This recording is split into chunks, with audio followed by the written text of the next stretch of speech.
बड़ी खबरें बताएंगे दोस्तों। प्रधानमंत्री नरेंद्र मोदी के ऊपर गरजे राहुल गांधी, कहा हमारे सवालों का कोई जवाब नहीं सरकार के पास, एक शिक्षा मंत्री को छोड़कर बाकी सारे अपराधी। बताएंगे क्यों राहुल ने मजे लिए और क्यों अखिलेश यादव ने बीजेपी के ऊपर बोला हमला।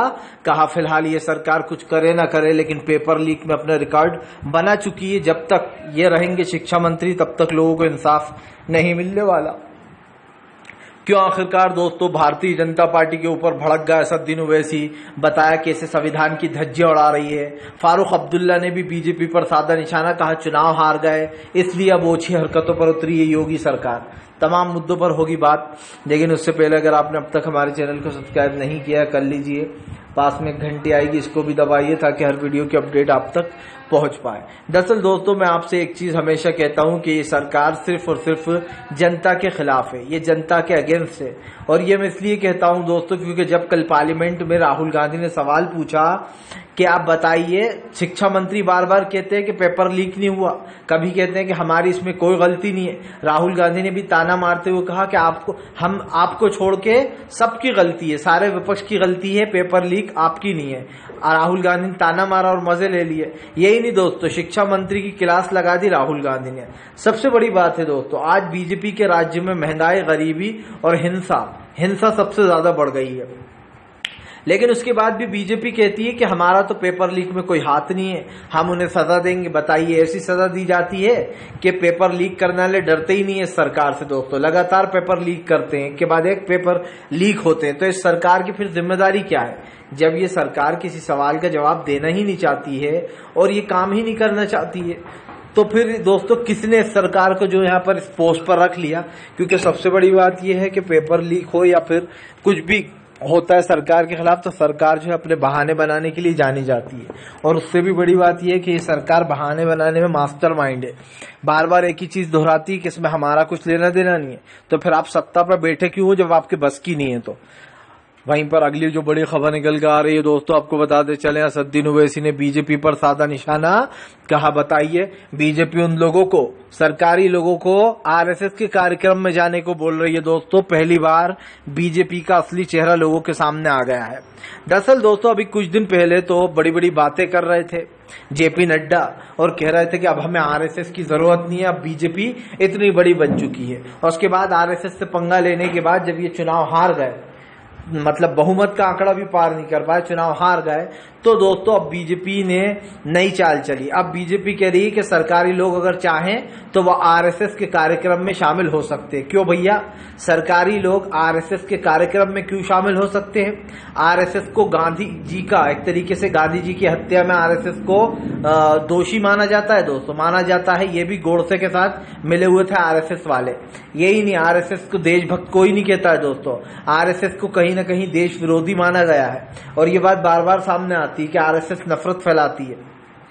और उसके बावजूद आरएसएस को ओवैसी ने कहा कि जितने भी सरकारी कर्मचारी हैं उनको ये आदेश दिया जा रहा है कि आप लोग चाहें तो आरएसएस के कार्यक्रमों में शामिल हो सकते हैं। उन्होंने कहा कि ये कॉन्स्टिट्यूशन के खिलाफ है, ये देश के संविधान के खिलाफ है, क्योंकि बाबा साहब अम्बेडकर और खास कर दोस्तों गांधी जी ने जो चीजें करी हैं उसमें कहीं ना कहीं आरएसएस पूरी तरीके से उन लोगों के ऊपर हावी हो जाती थी। और माना यही जाता है दोस्तों कि फिलहाल आरएसएस ने गांधी जी की हत्या में भी गोडसे का साथ था। कई ऐसे आरोप लगे हुए आरएसएस के ऊपर। उससे बड़ी बात यह कि आरएसएस क्या करती है किसी से छुपा नहीं है दोस्तों। वो कहती है कि हम एक राजनीतिक पार्टी नहीं है, लेकिन दोस्तों आरएसएस एक राजनीतिक पार्टी है और वो किस तरीके की नफरत फैला रही है ये आपके सामने है। ये मुझे छुपाने की या बताने की जरूरत है नहीं, ये आप भी जानते हो कि मैं कितना सच बोल रहा हूँ, कितना झूठ बोल रहा हूँ। आपको बताते चले दोस्तों, भारतीय जनता पार्टी के ऊपर जमकर भड़कते हुए नजर आए दोस्तों जो है यहाँ पर अखिलेश यादव। अखिलेश बोले बीजेपी किसी और में रिकॉर्ड बनाए ना बनाए, लेकिन उसने पेपर लीक में रिकॉर्ड जरूर बना लिया है। अखिलेश यादव ने भाजपा को घेरते हुए कहा कि बताइए, इस देश के प्रधानमंत्री और इस देश की पूरी सरकार जोर लगा देती है पूरा, लेकिन उसके बाद भी वो छात्रों के भविष्य के साथ रोक नहीं पा रही है। और उससे भी बड़ी बात ये दोस्तों, अखिलेश यादव ने कहा कि आज देश में जो माहौल चल रहा है उसके खिलाफ सरकार है। अखिलेश ने कहा कि उत्तर प्रदेश में इस तरीके की ओछी हरकतें करना, नेम प्लेट लगवा देना, ये सिर्फ इसलिए किया जा रहा है क्योंकि बीजेपी चुनाव हार गई है। और दोस्तों अब बीजेपी को एक नया एजेंडा चाहिए, उसने जानबूझकर नंबर प्लेट लगाई है। विपक्ष इस बात को समझ नहीं रहा है दोस्तों।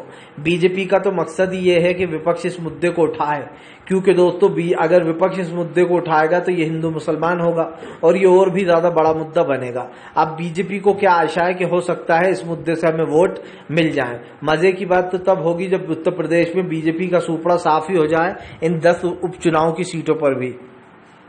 क्योंकि दोस्तों जिन लोगों को ये गलत फहमी हो गई है कि अब हम हिंदू मुसलमान के नए मुद्दे उठाएंगे जिससे कि जनता हमें फिर वोट देगी, तो दोस्तों बहुत बड़ी गलत फहमी में चल रहे हैं ये लोग। यही नहीं, जिस कावड़ यात्रा में दोस्तों कल आपको बताते चले, कल कावड़ यात्रा में जमकर उत्पात मचा। योगी आदित्यनाथ तो ये ताल ठोक रहे थे कि यहाँ पर कोई हंगामा नहीं होगा। दरअसल आपको बताते चले कावड़ियों ने गाड़ी पर चढ़कर उसको खूब दोचा और उसके ऊपर खूब कूदे और उस गाड़ी के जो अंदर गाड़ी चला रहा था उसको भी जमकर पीटा गया कावड़ियों द्वारा। यही बात नहीं है दोस्तों, बात यह है कि आरोप ये लगाया गया कि उसने कावड़िए की कावड़ खंड कर दी थी। लेकिन सबसे बड़ी बात यह दोस्तों कि आपका पुलिस प्रशासन देखता रहा एक व्यक्ति की गाड़ी के ऊपर कावड़िए चढ़कर तोड़फोड़ करते रहे। हालांकि दोस्तों हमने पहले भी कहा फिर कहेंगे कि कुछ लोग थे, चंद लोग थे बेचारे, जो सब कावड़िए होते हैं वो सब ऐसे नहीं होते, बहुत अच्छे होते हैं और मुस्लिम उनकी सेवा करते हैं। क्योंकि सबको पता है दोस्तों कि हमारे देश में भाईचारे की क्या अहमियत है। हम लोग सब एक दूसरे के त्यौहार में एक दूसरे की मदद करते हैं, हेल्प करते हैं और यही तो देश की खूबसूरती है। इसी खूबसूरती को बीजेपी खत्म करना चाहती है। सवाल एक या दो नहीं है दोस्तों, सवाल कई हैं जिनके जवाब शायद बीजेपी के पास नहीं है और ना होंगे।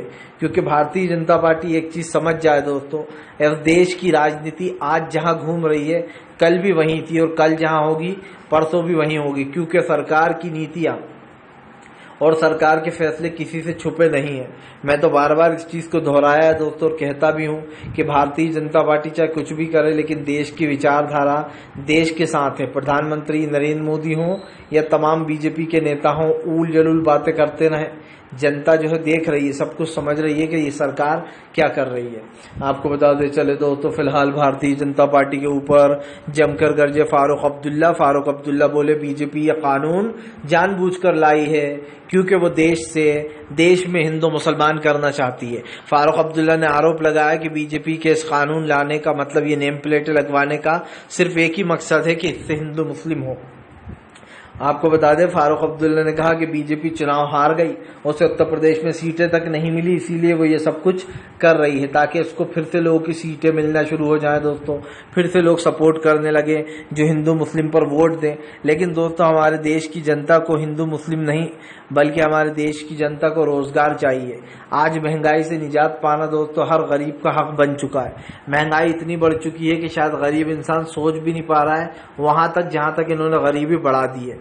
और क्यों सोचेगा भाई, बेचारा गरीब के पास दोस्तों इतना समय ही नहीं होगा कि वो महंगाई, गरीबी, बेरोजगारी जैसे मुद्दे पर टिके। और दोस्तों इस सवाल के ऊपर जो है यहाँ पर कई जवाब हैं, लेकिन मैंने पहले भी कहा है और फिर कहूंगा यार कि फिलहाल तमाम चीजें जो है वो हमारे सवाल पर उठती हैं, लेकिन भारतीय जनता पार्टी का एक असली जो चेहरा है वो कहीं ना कहीं सबके सामने आ जाता है। और ऐसे में कई ऐसी चीजें हैं जो लोगों को वो करती हैं दोस्तों समझने पर मजबूर या सोचने पर।